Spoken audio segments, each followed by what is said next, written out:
Good morning, everyone. So today we're going to have a health presentation based off of COVID and some information that I think is pertinent that we know about because I believe, well, let me show you what I believe. Turn your Bibles with me. We're not going to be looking much at our Bibles today, but we're going to keep in mind that, beloved, I wish above all things that thou mayest prosper in health. But we're actually going to go to Psalms 91. So go in your Bibles to Psalm 91. All right. Psalms 91, and we're going to be reading all the way to, I guess, all the way to verse 9. I'll read, and you can follow. It says, He that dwelleth in the secret place of the Most High shall abide under the shadow of the Almighty. I will say of the Lord, He is my refuge and my fortress. My God, in Him will I trust. Surely He shall deliver thee from the snare of the fowler, and from the noisome pestilence. He shall cover thee with His feathers, and under His wings shalt thou trust. His truth shall be thy shield and buckler. Thou shalt not be afraid for the terror by night, nor the arrow that flieth by day, nor the pestilence that walketh in darkness, nor for destruction that wasteth at noonday. 1,000 shall fall at thy side, and 10,000 at thy right hand, but it shall not come nigh thee. Only with thine eyes shalt thou behold and see the reward of the wicked, because thou hast made the Lord, which is my refuge, even the Most High, thy habitation. So we take that passage. It's a beautiful passage, is it not? Yes, a beautiful passage.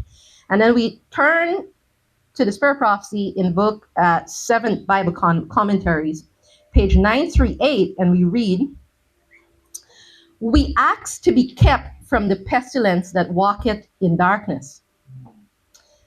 That is stalking with such power through the world.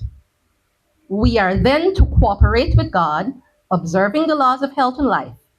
Having done all that we possibly can, we are to keep asking in faith for health and strength. We are to eat that food which will preserve the health of the body. So God says, yes, we want Psalms 91. We want to be able to be kept from the pestilence that walketh in darkness. But part of doing that is us acting in obedience to laws of life and the laws of health. And so Scripture has promises, but the promises have conditions. We cannot live how we want, do what we want, and expect God's promises to overrun us and overtake us in a positive way. His promises will overtake you and overrun you, but in a negative way. The way of the transgressor is hard. That's the kind of ones that are going to overtake you. But we want it to be overtaken in a positive way, as in Psalms 91. So today we're going to be looking at COVID, because COVID is an interesting scenario that has happened in the world and is happening. So we're told that the devil is playing with the air, and there will be more pestilences. Now, I don't know if I would consider COVID a pestilence, but perhaps some would. But regardless of how you see it or not, because I'm going to be looking at it from a very scientific point of view, the fact is that more airborne problems are coming. And the thing about airborne problems is that they are not limited by borders or by doors or windows. And so it's important that we understand how to meet this, because during COVID, Christians reacted from fear, from ignorance, and from foolishness, for want of a better word. So let's look at this from a point of view of knowledge, faith, to see how we can better prepare ourselves for the pestilences that are coming. So let's go with that. Let me just remember this here. All right. Yes, and remember to pray. This is very important. Sometimes I get so involved in what I'm doing that I forget to pray. By the way, just for announcement for the young people. So I don't need to mix the young people. For young and old alike, it's for all of you. Any of you that can repeat Hebrews chapter 1 to chapter 6, by the month of September will be given a gift.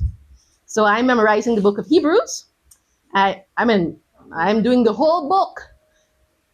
So I'm inviting you to join with me in memorizing from chapter 1 of Hebrews all the way to chapter 6 of Hebrews. And if you can recite that, it doesn't matter if you make mistakes or not. That's not what we're looking at, just that you've retained it. You will be given a special gift. So by September, so you have quite a while. You have July, you have August, you have a while to put it to. Don't look at me. You guys need to memorize. This is part of building. This is part of building character. Let's pray. Father, we thank you so much for your love. And as we look at this interesting disease, this interesting time period in Earth's history that is about to be repeated shortly, we pray that we might learn the lessons that we need to, we might understand our bodies the way we need to, so that we might be able to help ourselves, our families, and our neighbors. This is my asking in Jesus' name. Amen. There's a time soon coming when really hospitals are not going to be able to have the answers, and we saw kind of like a taste of that. And so we want to look at it a little bit. Now, it's important for us to understand the immune system. This is a house that you live in, and you need to understand your house. If you understand your house, good for you. If you don't understand your house, then people could lead you into all sorts of directions.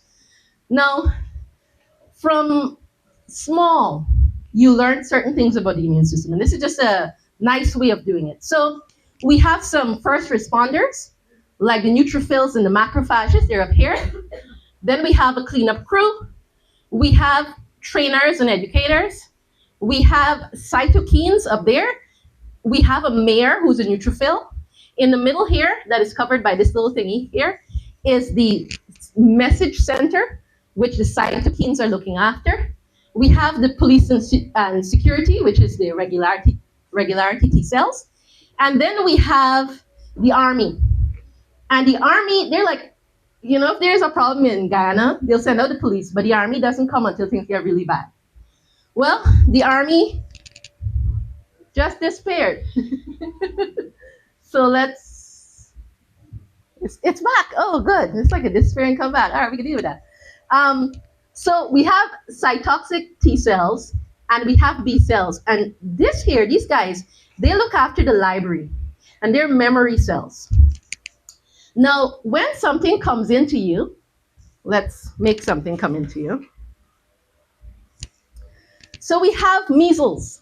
You all remember measles? Did anybody here have measles? None of y'all never had measles. Look at that. Not you either. All those that were vaccinated against measles. Yes, okay. All those that weren't vaccinated against measles. All right, so a couple people, good. All right, so when the measles comes inside, the first responders come on the line right away, and their job is to see what's going on. They start eating stuff, but they also talk to the cytokines. They talk to this middle structure here, and they say, we need help. And when measles comes in, measles is a respiratory trouble. So you end up having chest troubles, mucus, sore throat, various things happening. But these cleanup crew, they start working. Several people start working, and then they remember the measles. Now, when it comes to a virus or a bacteria or anything, it's like a whole thing, a whole book. So let's say the thing is a whole book. Your body doesn't only remember one page. It remembers all the pages of the book. So if it ever sees even a part of a page that was attached to this book, it'll know in future that it has to kill it. This is very important to remember, right? So our body learned all the pages, and the body says, all right, it attacked the measles disease and said, all right, we remember how measles look, and if we see anything that looks like him again, we know what to do because we know how we got rid of it.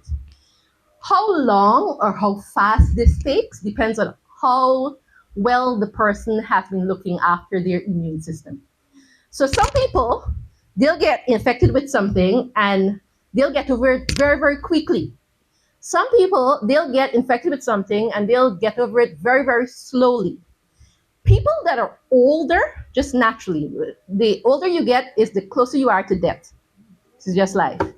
So every you reach 60, you're 1 year closer to death. And 61 keeps going all the way, every birthday, 1 year closer to death. So as you're aging, your immune system just naturally gets a little bit old. And for the older people, sometimes it takes them a little bit longer to overcome something. This is just normal aging process. But as it is though, even with the older folks, if they're keeping the laws of life and the immune systems are really high, they can do a good job. But again, it depends on how we're doing in terms of 3 S's. That's what I call them. We talk about them a little bit. Stress, sleep, and sugar. Stress, sleep, and sugar. So every COVID patient that I met, either here in the US, those that had a hard time dealing with COVID were under stress, they were consuming a lot of sugar, or they weren't having sleep, or all of the above. That's just how it worked. All right? So when we move off of it, this is early stage COVID. Now, if I watched pornography once, I watched it on Sunday, and I knew I wasn't supposed to do that, but I did it. When should I pray, ask forgiveness? When should I deal with what happened on Sunday? Sunday night. Sunday, a few seconds after the pornography, I press stop. So that sin should be dealt with immediately. Disease too. So when people first got COVID and the infection came in, it first attacks all these cells. We're going to look at them in a moment, and it enters into the lung. And in the lung, it starts an inflammatory reaction, a cytokine storm. And there's nothing wrong with that. That's the storm to help you heal. The problem is sometimes the storm takes too long. And the longer the storm, so the longer the hurricane, the more the damage. Yes. So with some people, the storm is so long because their immune systems are low, because they're not sleeping, or they're using too much sugar, or they're very stressed. Then they end up having trouble because the COVID causes damage to their arteries. The inflammation is not so much COVID, but what it's causing. It causes damage to the lungs, and the lungs get filled with fluid. The alveoli sacs, this is an empty alveoli sac that can fill with a lot of air. This is one being filled with fluid. And as it fills with fluid, you get more of a because you're trying to breathe, and eventually it becomes so difficult that you'll reach the hospital and you'll want help, which is what happened to quite a few people. The problem with COVID, though, is that people weren't following good medical practice, which is what we can talk about. Good medical practice. So you can't see this right away, but this is the pathophysiology of COVID. There's entry, the activation of the macrophage in the innate immune system, the pro-inflammatory cascade, the cytokine storm. To fix it, it's too long, so then there's lung injury, and then there was respiratory failure. This is how it happened in many people. But we can stop this. You can stop this at home. And this is why we need to look. Now, when we look at the size of particles, because how God has designed us, because we're fearfully and wonderfully made, we're created with that which is necessary to help us to survive attacks from whatever's in the world. And what was interesting is that everything that is part of the innate immune system, so our innate immune system is made up of the creatures on our hand. It's made up of our coughing reflex. It's made up of our sneezing reflex. It's made up of all of the various things that we have to help us to fight naturally.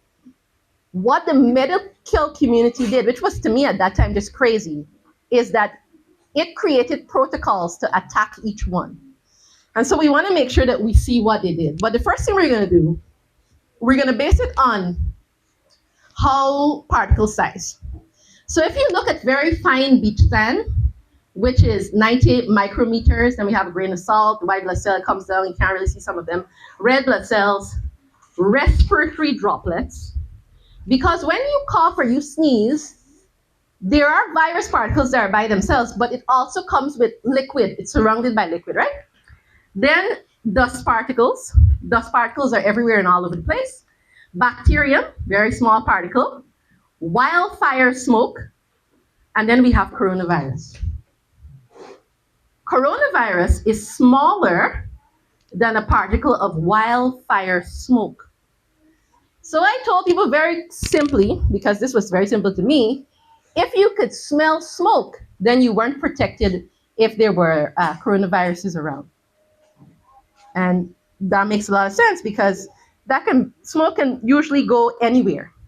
So the first thing we were told was put on a mask.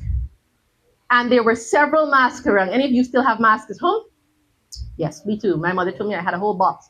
I was supposed to bring one today, but I forgot. And they said this N95 mask was the best mask. Now, what is to be noted about masks? All masks, even the N95 mask, has 5% of particles that makes it outside of the mask. So it doesn't matter if you have the best well-fitting mask, 5% of particles come out, right? So we continue to look at this idea here. Where am I here? Very good. Now, what happens with the mask is interesting. Because remember I told you that coughing, the ability to use that area, is part of what is supposed to protect us. When you were wearing a mask, say you have COVID. So you're wearing a mask and your body says, cough, because something's irritating you, right? So you start coughing. The mask would trap some of what you breathed out. Some would get out, but some would be trapped in there. And then when you breathe it in, you would breathe back. Yes, you would breathe back quite a bit of material back inside of you, which of course would be a problem because you're not getting rid of what your body naturally wants to get rid of. So this was definitely what you would call an attack on the innate system. The other thing is that when we breathe out, we learned this in primary school. We breathe in oxygen and we breathe out. Now, when you're wearing, this is a properly fitted N95 mask, you will breathe out some carbon dioxide, but you will rebreathe quite a bit of it. So now you can't get rid of the thing that your body's saying cough on. Plus now you're breathing back in the poison that your body was trying to get out. This makes something else worse because as this is happening and you're working all day, the inside of the mask becomes warm, moist, and heated.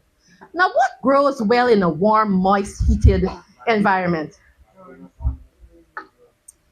And so it was amazing to me, once again, that what we chose to do was to do this. Now, what's interesting even more is that if you decided to sneeze, because sneezes are so powerful, you guys know sneeze is one of the most powerful things in the world, right?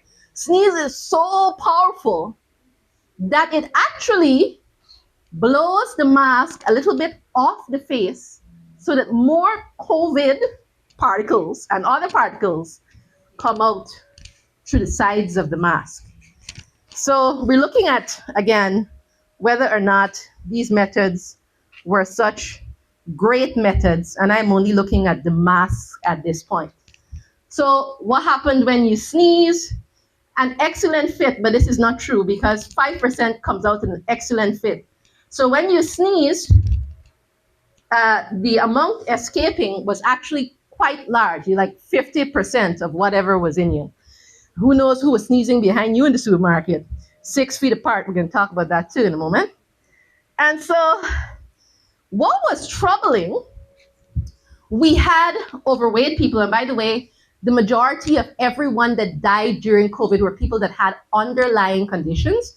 So when you go into the hospital, for example, with cancer, cancer is an underlying condition. You start suffering, they're treating you for that. But sometimes what you die of is not the cancer, you die of immediate conditions. So what that means is the underlying condition is cancer, but the immediate condition is that cancer has attacked so many different organs of your body, especially the lungs, and the lungs start having pneumonia. The immediate condition is pneumonia, you're dying from that. The underlying condition that took you to the hospital that has you dying from that is cancer. Usually when you die, they would write on your autopsy, died of cancer. But during COVID, everybody that had cancer, that died of pneumonia and other lung issues, they wrote, died of COVID. Which was interesting. Bless you. That just fit right into there, right? Now, what was interesting though, is that we told people that were obese, who were out working, we told them, wear a mask, and there were people running with a mask on. So not only are they breathing in back carbon dioxide, they have something going on with them that's a promotion of germs, but because you have the mask, your heart and lungs has to pump more. It puts it under more stress to breathe through the mask. You're running, so the exertion has arisen, and so now these people are being put under duress, so that you actually put them at higher risk of having a heart attack, stroke, asthma attack, or other things to which they were prone, which was a great sadness to me indeed. It got worse because as time went back, they had a Cochrane study, which was a review of many randomized trials that showed very clearly that masks were not statistically relevant in preventing COVID at all. And there were several studies that would come under this. I went to town during COVID and I saw some people doing concrete work. You all know concrete work, you've been doing some at the church. And they were wearing masks. And I remember that Jay and I were somewhere in town, and there was one of the sellers in town, he was pushing a cart. Like they push those cars that have the nuts and so in it. And he was pushing this cart and the sun was hot. And he was sweating and he had on a mask. And he was breathing hard. He was breathing so hard, we could hear him breathing hard and he was putting. I remember Jay telling him, take off the mask, buddy, breathe. Because if you continue to do that, you will cause problems. But this is what we were told, which to me was fantastic, but it didn't make sense. So if you need to breathe, what you need to do is to remove So if you met people that, if you ever go to anybody and they can't breathe, please tell them, remove their masks. I don't care if they think they're going to kill you. That's all right. Breathe. Breathe. By the way, you as Christians should be immune. Let me repeat that. Remember I read Psalms 91? And Psalms 91 said, you'll be protected from the pestilence that walketh, right? Yeah. And we read from Sister White how we do that, right? Yeah, it's not rocket science. So now on you, on me, on all of us, we have creatures. We have these little creatures, see these little bugs? You're full of the little bugs, and me too. They're my bugs, and my bugs, they like me. I hope your bugs like you. But the bugs are called your holobiome, and they're all over you. And the bugs protect you from germs. So let me give you an example. Come, Samuel. So I don't know what Samuel did. Maybe Samuel picked his nose before. Maybe he was playing with his grandmother and she has something that she shouldn't. I don't know. But at church now, Samuel's going to come and he's going to say, hi, sister, happy Sabbath, happy Sabbath. And creatures from off of him come on to me. Thank you so much, Sam. I appreciate that. So some of his creatures now come on my hand, and some of his creatures might not be good for me. When my creatures see his creatures, my creatures say, no. You're not supposed to be here. And they will fight and attack and kill all of his creatures. They will say, we don't want them. And I don't know that this process is happening, but it's happening many times a day, as many hands as you shake. However, we were told that what we needed to do was sanitize. We need to sanitize, sanitize, sanitize. The problem with sanitization is that it kills without thinking. So what we were doing, we're killing off our creatures so that we had less creatures, so that when Samuel shakes my hand, I have no defense. And this was another thing that we were told to do. And I could not understand, I still cannot understand why we were told to do things that were harmful to us, but we were. Instead, wash hands, but wash hands with soap. Why is washing hands with soap different? Because when you wash your hands with soap, some of the creatures go on the soap. Some of the creatures are washed down, but your hand remains with a lot of creatures. Soap doesn't do the same thing like sanitizer. Trust the soap. Much better to do. Use some soap. Just sanitize, sanitize, sanitize. We kill all the creatures and then we have trouble. Then we were told, very interestingly enough, we were told 6 feet apart. Stand 6 feet. I remember I was in VIP. And VIP, if you've ever been in there, it's a place right, was it diagonally opposite the Kitty Market? It's a very small store. So 6 feet apart was hard for us to do. So there was one there, and then they had another one there, and then it was like around the corner, and then they got if you're doing 6 feet, it's only about 4 people could fit in the store one time. And I remember somebody in the store coughed or something, and the other folks in the line, they almost jumped. It's like, you all saw some of that stuff? I remember that stuff. Because we were told so much that 6 feet apart would stop this virus that is smaller than a wildfire smoke particle.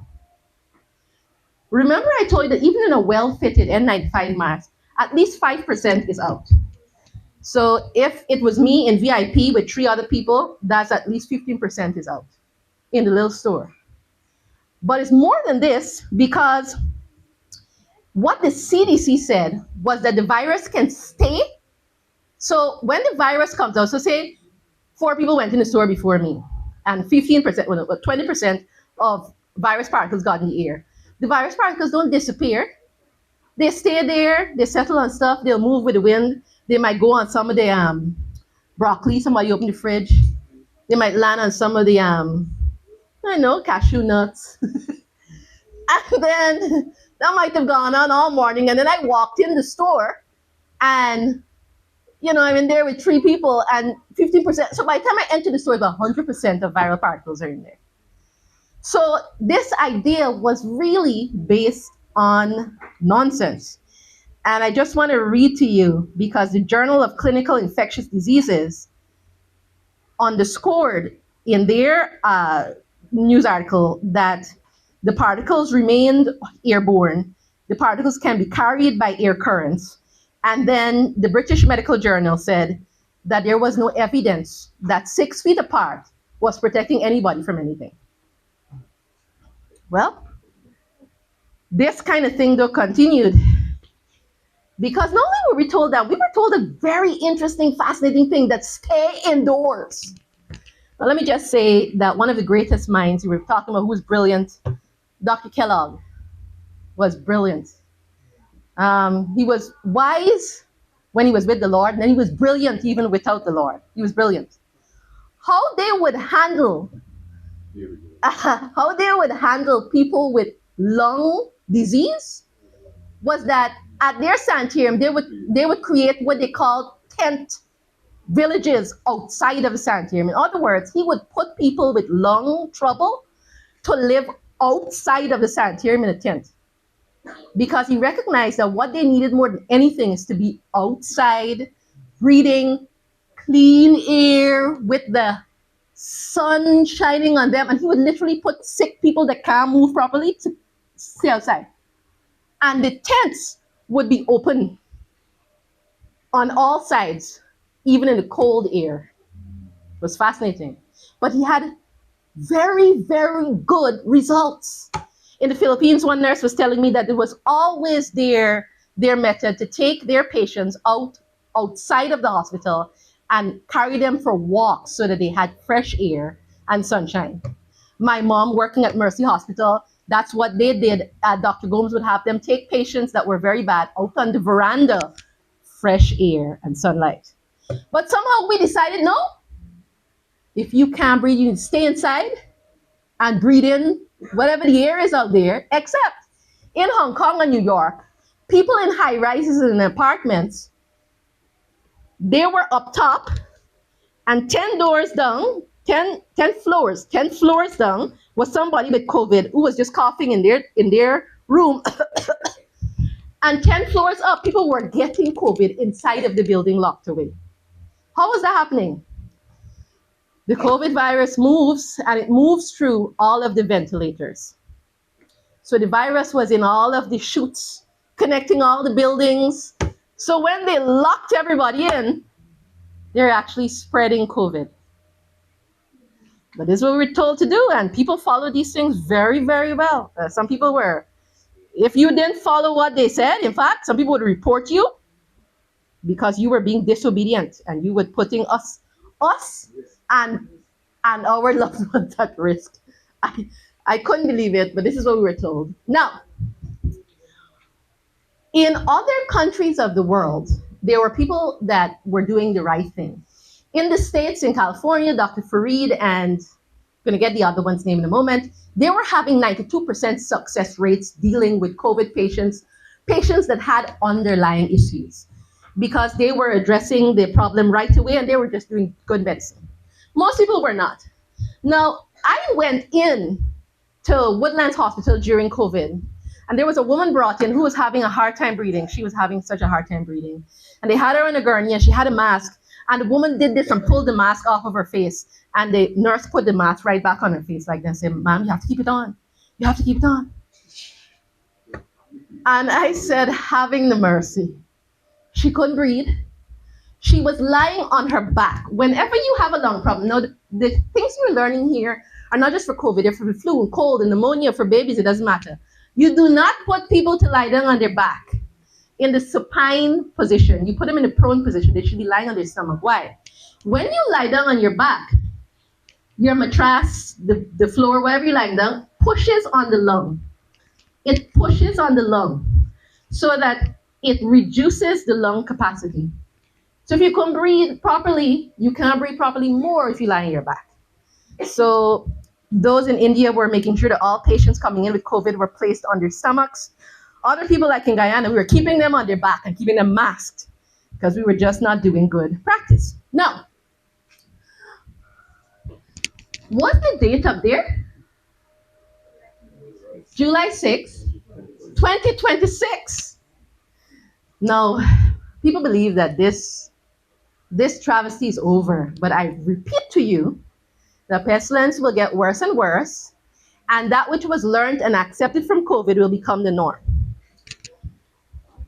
A federal court in the States ruled against an Amish family in their religious exemption case. They said that it was not legal for the Amish families to get religious exemption so that their children would not be vaccinated and they could still go to school. This is a precedent. This case is going all the way to the Supreme Court. And depending on what the Supreme Court says, it will affect everybody's ability to get a religious exemption for my body, my choice. And like I said, it's this month. Now, if you think that was alone the case, hold on. Where am I seeing it? Is it there? It's on my thing very clearly. That is the 10th of June, 2026. If you saw the news in Guyana, it says COVID-19 outbreak at 2 schools in Guyana, and they sent everybody home in the 2 schools, and they had the students isolate. Guess where they had them isolate? Inside. We had an interesting to happen in our village because somebody came in and started testing homes one by one for COVID, which should never happen. And I remember they went to the Williams yard and they tested several of them, and according to their test, we're going to talk about it in a moment, everybody in the yard had COVID almost. You know how those children were isolating? By playing cricket outside in the street. Best isolation methods ever. They were running with their COVID. playing cricket in the sun, sneezing and chewing together in a wonderful joy, and all of them lived to tell about it, and everything was all right. This was smart. Now, this here is this year too, where the world leaders are going to finalize the pandemic agreement to prevent future global health crises. And in the agreement, they're going to tell you we have to mask, we have to isolate indoors, we have to stay 6 feet away, we have to sanitize, because this was the accepted norm. And these things will cause many people to die. Well, now, of course, they have the Al-designed universal vaccine. That means the AI. I call my AI Al. But the AI, the robots have designed a vaccine that apparently is going to save us all. If you believe that, this year. Yeah. If you believe that, I don't. So if you look at this, 2002, they said the West Nile virus was going to kill us. In 2004, it was Sars was going to kill us. In 2005, it was bird flu was going to kill us. In 2009, it was swine flu was going to kill us. Then it was Ebola was going to kill us. Then Zika, remember Zika was going to kill us. And then COVID really apparently it killed us. And there's going to be more of the same kind of thing. And the reason for that is because this is called the Hegelian dialectic. It says, you create the problem to get the reaction you want, and then people accept the solution you offer, and if they're really scared, they will beg you for it. And wasn't people doing that? Some people, after the people said you don't have to mask anymore, because they realized that stuff wasn't working. Some people said, yes, and y'all should, I can't believe they're lifting these things. We're all gonna die. And we didn't all die, but this was the thought. Now, this is key that I deal with this because this is interesting. So the person that created the PCR test, and I did many PCR tests. I did one here, one in the States, in order to fly. 2 or 3 PCR tests, they were terrible things. They pushed that thing out so far in my nose. I moved away from the stick that the nurse was putting it, where was I? In Woodlands there, and then some lab over in the US. The person that made this PCR test said that it should never be used for testing COVID. Why? The PCR test is designed to test a page of a virus or a bacteria or whatever it is. So remember I told you our body handles the whole book? PCR test deals with a page. But suppose it tests a page that one doesn't belong to COVID. Suppose the page looks like the pages of other books. Suppose all of the viruses are history books and COVID looks like the measles that looks like something, certain of the pages look alike, then that's a false test. Suppose you did have COVID, but your body already healed you from COVID, so you still have a few pages left. Then you're testing me and you're saying I'm positive, but I'm already through with COVID. So COVID was really a false scientific test, not COVID. PCR test was a false scientific test that meant nothing. So there were a whole bunch of people that were tested with PCR. They said, you're positive for COVID, you're positive for COVID. They had no symptoms of COVID. They had nothing that said that they were able to give anybody anything. And so this kind of, again, method, to me, it was highly strange, but it is what happened and what will happen again in the treaty that they're putting together to deal with these pathogenic troubles. Then, of course, when you got to the hospital, they were putting people on ventilators. When I was in the US, I was treating several COVID patients, and people were funny because I went by my cousins, and my cousin had COVID, and she was like, I'm gonna stay upstairs. You stay downstairs and don't come next to me. And I was walking around like, I'm not afraid of COVID, it's okay. She's like, no, you can't come next to me. And she was like really like isolating herself from me, right? And she had a very bad bout with COVID because she was trying to protect me because she was making me at risk. And I told her, I'm not at risk because one, if she's upstairs and I'm downstairs, where's COVID? downstairs with me too. so, and so, but again, this is not the ideas that we had. So people were put on ventilators, and the trouble is, COVID patients, most of them didn't need ventilators because they were breathing okay. They had low oxygen saturation levels, so in states, how we deal with disease now, people in the states is very different. So I was going to homes where people had like a whole oxygen task delivered to them, and it was interesting because the people would come, they would put the oxygen task outside, they would ring the bell, and then they would retreat. And then whoever is looking after whomever would come to the door, open the door, and they were dragging the oxygen. And they had to put it together, and there was like a little instruction thing. You call on the phone because people weren't coming to you because all of you were diseased. And so there were quite a few people that had pretty low oxygen saturation. And they didn't seem to be getting well enough. And one of the reasons why is because they were keeping all of these people inside, locked up, without the sun, without the fresh air. I couldn't understand it. And so many of these folks ended up in the hospital where they were placed on ventilators. And the ventilators did not help, and it actually caused their deaths. Tragic, but it happened, and it will happen again. So the idea was, should we vaccinate children? This was a big idea, and we're going to talk about vaccination. Don't worry, I'm going to get you out. I'm going as fast as I can. We're going to get out of here.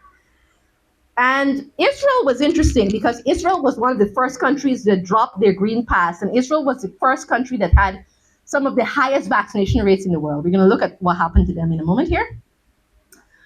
Something to know is that doctors were being paid. This is in the US. I don't know what they were paying in Guyana, but doctors, hospitals were being paid. They were being insensitized to vaccinate a number of children. In this case, was 100 vaccinations of children under 2. If you could do 200, the incentive would double. And money, again, the love money is the root really of all evil. And it's interesting, but a lot of people were cashing in on that. And there was a lot of problems. Now, there were several studies that came out in Israel, in the New England Journal of Medicine 2022, and then systematic reviews and pooled analysis in 2021 that showed natural immunity, when our immune system deals with COVID, is far better than the COVID vaccine. Why? Does that come after? I don't know. Let me see. All right, I'm going to tell you why in a moment. Remind me. Don't make me change. This was an interesting rumor. This is a rumor. I don't know if it's true because Melinda Gates said, yes, her children are vaccinated. The former doctor said no, but we don't have evidence either way. Africa was interesting because Africa said, we don't need all these vaccines. One of the reasons because Africans in some of those countries, they live close together, right? And so they're like, herd immunity is going to work very well because, you know, I'm here, and in some of the refugee camps, like they got a cloth separating my house from your house. So all of us can get it together, right? And what they were finding, though, is that in Africa, the people were getting immunized by each other, and they were getting over it quickly, and they weren't dying, and they didn't have all these crazy rates. And so it's like, what was going on? And then there was, you know, we need to vaccinate. At this time, something interesting happening because the president of Tanzania, Magufuli, he suddenly died of a heart attack. And the president of Haiti, Moise, he suddenly died of a heart attack. His country has not been the same since. And those two presidents were vehement opponents against vaccines. But that's just a conspiracy theory. And I really am not a conspiracy theorist. So, when they compared SARS natural immunity to vaccine-induced immunity, they found that reinfections was lower with those people that were naturally immune than the people who were vaccinated. Why? We're coming to it. Stay with me. Now, they always had another virus. I can't even remember, what was the first variant called? I don't know. But they had, I can't remember. But then they had Omicron. But hold on. April 10th, 2026, they have cicada. You thought the variants were finished? No. We have a new variant now. By the way, they'll continue to get new variants because viruses change all the time. That's why we can't get a cure for HIV, because the viruses change all the time. Now, we're continuing. 60 scientists during the time called for an end of the mass vaccination, especially children. And I'm going to read them because there was Kulderf, the professor of medicine from Harvard, Gupta, professor from Oxford, and Bhattacharya, professor from Stanford. They were leading this, but it was a whole bunch of scientists that were saying no, no, no. And the question is, were these people crazy? The Harvard professors and the Oxford professors and the Stanford, were they crazy too? No, they weren't. What they were trying to do is attack this science. Now watch. When you had your measles vaccine, I had a measles vaccine. What they did was they brought in some measles that were weakened. So they were weak measles, they were actual measles, or they were dead measles, a mix in the vaccine. And they vaccinated me, and in came it, and my body looked at those little measles. My body says, okay, this is what we have to do. We're going to train the first responders. We're going to build our defenses. And they looked at him and they said, yes, this is how we're going to kill it. And then after a while, they remembered everything, remember how it looked like, and said, ha, we're protected together. Measles vaccine worked. I never got measles, but if they see even a page of anything that looks like measles, they will kill it. Now, the difference is COVID. How COVID reacted, because you've never seen a completely purified. The levels of purification of a virus is interesting. There's a whole controversy about that, because to purify a virus so that there's no other material under the microscope is actually virtually impossible. In any case, we were told that they had gotten a page called a spike protein, a page. They took this page from COVID.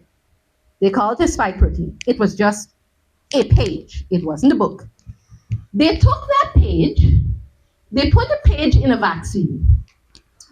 In the vaccine, the page came in, and the page merged with our cells and told our cells to make the page. Let me pause. Let me pause to tell you how crazy this is. So now your body is making a page from a COVID virus that doesn't belong to your body. Your body is making it. God didn't design your body to make that.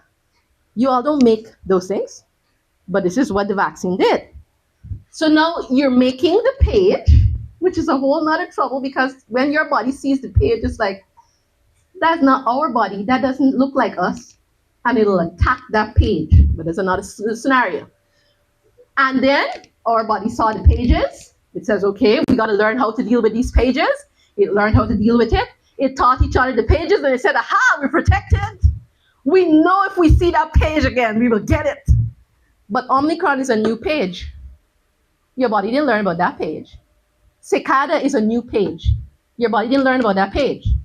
So every time there's a new variant, you have no protection, because all your body was protected from with the vaccine was one page. And that's why natural immunity is so great, because you're protecting against the whole book.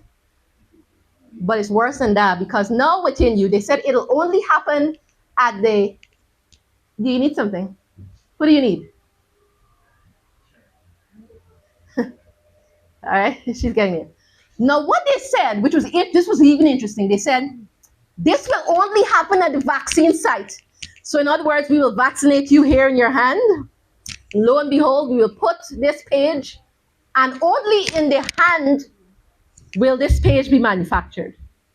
When you're vaccinated and something goes in your blood, where does your blood go? Everywhere. How long is our body now going to be producing this page? Well, they don't know. They never did the studies. They found, though, after that some of the pages were being produced by people's brains because it had passed the brain-blood barrier. So now we're all creating these pages for how long? In which parts? We don't know. Different folks, different strokes. But other people are going to have long COVID. So Israel started to say they were frustrated by the fact that their nation had one of the highest COVID-19 vaccines, with over 60% were fully vaccinated and 25% had the booster, and yet they were leading the world in the daily rate of infections again. Because it was one page, and every other page, you're gonna have to get a new booster shot for every single page. You're gonna be boosted forever. And what was sad is that they were doing this to children. In Guyana, he died. In Guyana, another child died. What was interesting, though, this child had anemia, kidney disease, heart attack, but the listed cause of death was COVID. Because they were not putting the underlying disease, they were putting the immediate cause, which was, again, poor science. Did not make sense. More patients were getting worse in the hospital. Why were they getting in the hospital? Now, they said it's because the healthcare workers were sick. That might be a factor. But if you dealt with 100 COVID patients and 5% of COVID escaped into the hospital, and then I went there, how much percent of COVID is in the hospital now? 500%. So this wasn't a way to heal anything. Hospitals are some of the hospitals have some of the highest rates of infection and infectious causative agents in the world. It's just, that's what it is. So you need to get out. You need to get out. So over half of the new cases, they call them the breakthrough cases, were found in the vaccinated people. And now my question was, well, then are the vaccinated now become more of a risk to me and my loved ones? I had another question, right? And there were lots of comments going around at this time, and lots of interesting science were happening. Fully vaccinated in people, again, higher risk of infections. People that have been vaccinated have problems up to now because, again, they're still manufacturing a page and they're still having problems. And this continued to be the case. Now, I want to move forward to this here, and I'm almost done because I'll never get through all this information.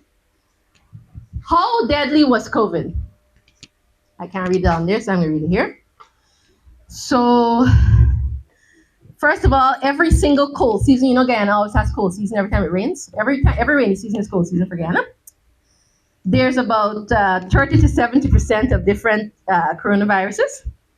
And the vast majority of deaths occur in people that are 75 years and older, or if they had underlying conditions, kidney disease, cancer, something like that. The chances of someone under 50 dying from COVID was 0.05%. Teeny tiny. The chances of someone of 18 years old and under dying from COVID without underlying conditions was almost 0%. So why were they being forced vaccinated? By the way, the information is from the Association of American Physicians and Surgeons. Why were everybody being forced to be vaccinated? Vaccinated kids, vaccinated. Why are we? Again, the science was something to be interested in. Now I have 5 minutes to share with you the opposite thing. So I'm going to show you some things that will help you. You need to learn to do all of these things. Let me repeat that again. This is the most important part. If you don't know how to treat COVID, pneumonia, bronchitis, tuberculosis, whatever other osis, whatever else is affecting the lungs, you're going to be at the mercy of bad science, whoever's telling you to do whatever it is, because you're going to be ignorant, you're going to be scared, and you're going to have people dying around you. And I saw that happen whilst I was treating people. I saw people die. People that I saw them one day and they were dead next. Didn't know what to do. Now, anxiety kills. Sorry, I'm looking at my own thing. Anxiety kills. So the more fearful you are, the more COVID pneumonia, cold, flu, everything is going to attack you. I told you stress is a killer, sugar is a killer, and the lack of sleep is a killer. And it will kill you by almost breaking your immune system in half. So whatever you had to fight is going to be halved by any of those things. You do all of them, your immune system is like, the white blood cells like, we're trying to fight, but they're seeing a virus and they're like, normally they're straight shooters, bah, bah, bah, but they're looking at one, they're like, straight up miss. It's blind. And you're doing that, right? So you can't do that. Now, I'm moving beyond this, Treatment protocols. This is the treatment protocol that worked in the world. So there's a worldly treatment protocol that was being done again by Dr. Fazid and several of them, Dr. McCullough. This is it. Sorry, you can't see clearly, but it's very particular and it works. 92% efficiency rate. But then we have our own methods. And this is what we're going to look at. Wormwood. Wormwood is great. You can get wormwood. You can get wormwood. Go to the store. You all know the store? The pharmacy? Not pharmacy. The health store in the ward there. Get yourself some wormwood. If you can't get wormwood, grab bitter herbs. Whatever is bitter. What's bitter? What's bitter bush? Besides Karela. Huh? Neem, besides neem. Pavali, besides that. Go down by Sabro and board the market and go by one of them people that sell bush and get yourself some bitter bush. That'll work very well. By the way, artemisium was found to be effective at killing COVID in the Petri dish. So was Nigella sativa. That's the thing that makes what's the thing that's put in chana or curry? Not jeera. Masala. The thing that makes the masala black, Nigella sativa, the black seed. This was found effective at COVID. I can't read these studies. You guys will just follow me. Elderberry, perfect for COVID. Gooseberry, jamun berry. Get yourself some berries. We got it right in Guyana. Charcoal. Get some charcoal, buy from the store, make sure you have it in your house. It will absorb the viral load. It will remove some of the problem from you with immediate effect. Sunlight. Dr. Roger Schultz has proven that patients with COVID that are dying, they're dying. The doctors have pretty much given up on them, told them that they had 10 days, spend time with your family. He took those patients outside. It was hard to do because they're hooked up to a lot of tubes and stuff.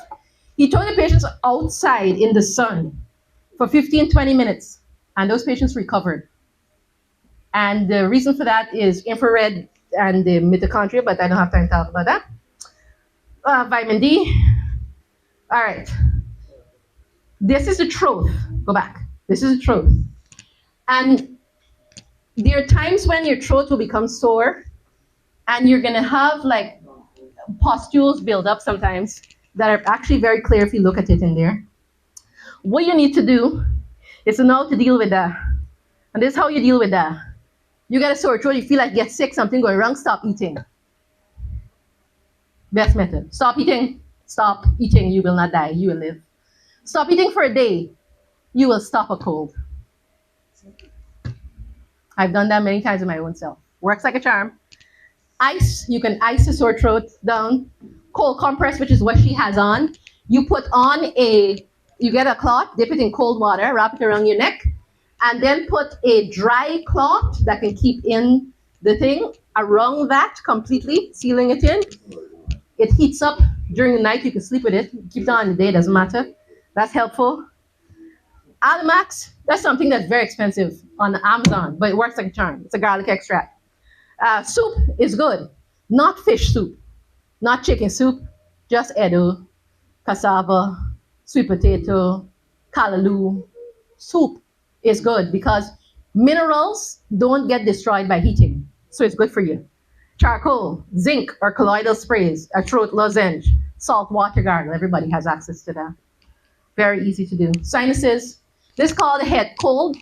When these cavities filled up, see this one is filled, this one is not, that one is filled. When it fills and you say your head congested, you have a head cold, we say in Guyana. What helps with that? This don't help with that. This is another thing. Sometimes you have green mucus. When I was doing that trip in Region 7, when I was with Lisa, Lisa's not from here. She's an American. She's Caucasian. She came and she got really bad lung issues, both she and Kathy at the time. And she started blowing her nose, and the mucus was green. Lisa said, I've never seen anything like this in my life. Green mucus? She said, this must be something. This must be something. So I told her, no, a lot of people in Guyana get green mucus. Any of you ever had green mucus? I told her a lot of things I sometimes get green mucus. It's just the type of bacteria you're exposed to. But she'd never been exposed to it before in her life. She had never felt certain things in her life. She said she never felt this way in her life, the cold yet in her life. I said, well, this here is kind of norm for us. But that's what I believe have to, like in Africa and Haiti. When COVID came, those people were like, this is kind of normal. We get these kind of things. Everything's okay. And this is good. We weren't like that in Guyana too once in a time. But now in Guyana, we run to the health clinic and the hospitals much more than we used to, right? So that's the problem. But what you can do for your sinus, inhalation, go and breathe. Go outside and breathe. You can't breathe, go outside and breathe. Breathe in, big breaths. Breathe out, long. Until you start coughing. And do it again. That will help you tremendously. Humidifier. If you're living in a place that has AC, get a humidifier. You really need that. Facial contrast baths. That's hot and cold to the face. Keep your head up. Babies, some mothers, their babies have these troubles and they put them to lie down. They have these, Amerindian people walk around with the babies, hold it. The real Amerindians, not the city ones. The real indigenous people in this country. They get cloth or hammock material and they create a wrap like this and they put the baby either here or on their backs and they walk with them for miles. If your baby has a cold, try to do this so that you're keeping the head upright and so that you're going to breathe better. If you put them to lie down at all, it's going to be harder for them to breathe. This is just for moms. The neti cup, you see this girl here? She's using this thing to throw water in one nostril, but the water has herbs inside, like tea tree oil. And it's going through one nostril, coming through the other, because it goes into the sinuses and comes out. Works very well. I've done it myself. It doesn't feel bad. You don't feel like you're drowning, so it's okay.